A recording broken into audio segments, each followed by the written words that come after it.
እንዲህ አይነት ግዙፍ የቅዱስ ሚካኤል ቤተክርስቲያን ተገንብቷል። ሰሞኑን ይመረቃል። ውስጡንም ውጭውንም አብረን እንጎበኛለን።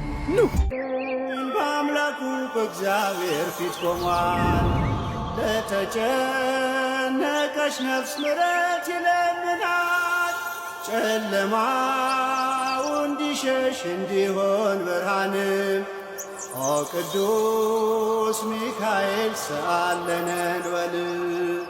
ኦ ቅዱስ ሚካኤል። ለዚህ ለአዲሱ ህንፃ የመሰረት ድንጋይ እንዲጣል ተደረገ።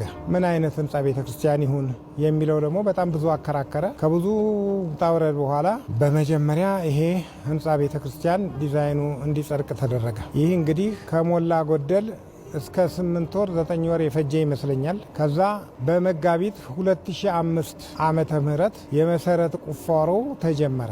ይህ ህንፃ ቤተክርስቲያን ሲጀመር በእጃችን ምንም ነገር አልነበረንም። ሰውንም ገና ማሟሟቅ አስፈላጊ ነበር። በመሆኑም ወደ 5000 የሚጠጉ ሙዳየ ምጽዋቶችን አሰርተን ለ5000 ምዕመናን በየቤቱ እንዲዳረስ አደረግንና ምዕመኑን ያደረግነው ምንድነው በቀን 1 ብር እዛች ሙዳየ ምጽዋት ውስጥ ብትከቱ 150,000 ብር በወር ልናገኝ እንችላለን ብለን ህዝቡን አሳምነን፣ ከሁሉ የሚገርመው ግን ሳጥኗ 150,000 ብር ሳይሆን ወደ ሚሊዮን የሚጠጋ በየወሩ እንዲገባ አደረገች። አባት የሆነ ሚካኤል አባቴ ይለይብኛል ሚካኤል። ህንፃ ቤተክርስቲያኑ በጣም ትልቅ ነው። ያረፈበት ቦታ 3534 ካሬ ሜትር ነው። ከመሬት በታች ከ2000 ካሬ ሜትር በላይ አለ። እንደገና አሁን ይሄ ያለንበት ሚዛኔው ደግሞ እንደዚሁ ወደ 1800 ካሬ ሜትር ስፋት ያለው ነው እና ሲደመር ከ7000 ካሬ ሜትር በላይ ህንፃ ቤተክርስቲያን ውስጥ ለውስጥ ያለ አንድ ታላቅ ህንፃ ቤተክርስቲያን በኢትዮጵያ ውስጥ ተሰራ ማለት ነው። ከዛ ዲዛይኑንም እያሻሻልን እዚህ ድረስ ተደርሷል። እንዳልኩት ይሄንን ሊያሳካ የሚችል የብረት ብዛት ባለማግኘታችን ከብዙ ውጣ ውረድ በኋላ ሁለት ባልና ሚስት እግዚአብሔር ይስጣቸው በዱቤ የ7 ሚሊዮን ብር ሲሰጡን የመሰረቱ ብረት በአንድ ጊዜ ያሟሉልን። ከዛ እንግዲህ የህንፃ ቤተክርስቲያን ምንድን አይነት መሆን አለበት ውስጡ የሚል ነው።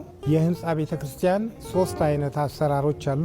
የዋሻ ቤተክርስቲያን እዚህ ያለን መቅደስ አለው፣ የሰዓታት መቆሚያ አለው፣ የክርስትና ቤት አለው፣ ስብከተ ወንጌል አዳራሽ አለው፣ ሙዚየም አለው፣ ዕቃ ቤት አለው እና የአስከሬን ማቆያ አለው። ይሄ ሁሉ መዋሻ መሰል በምንለው ውስጥ ያለ ነው።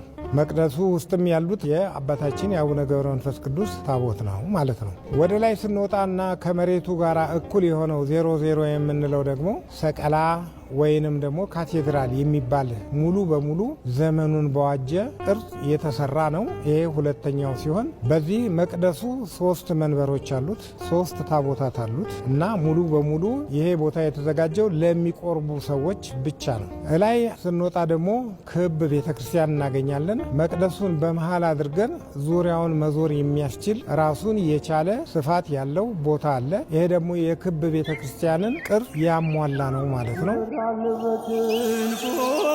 መልጃውን ፈጣን ነው የአምላክ ስም አለበት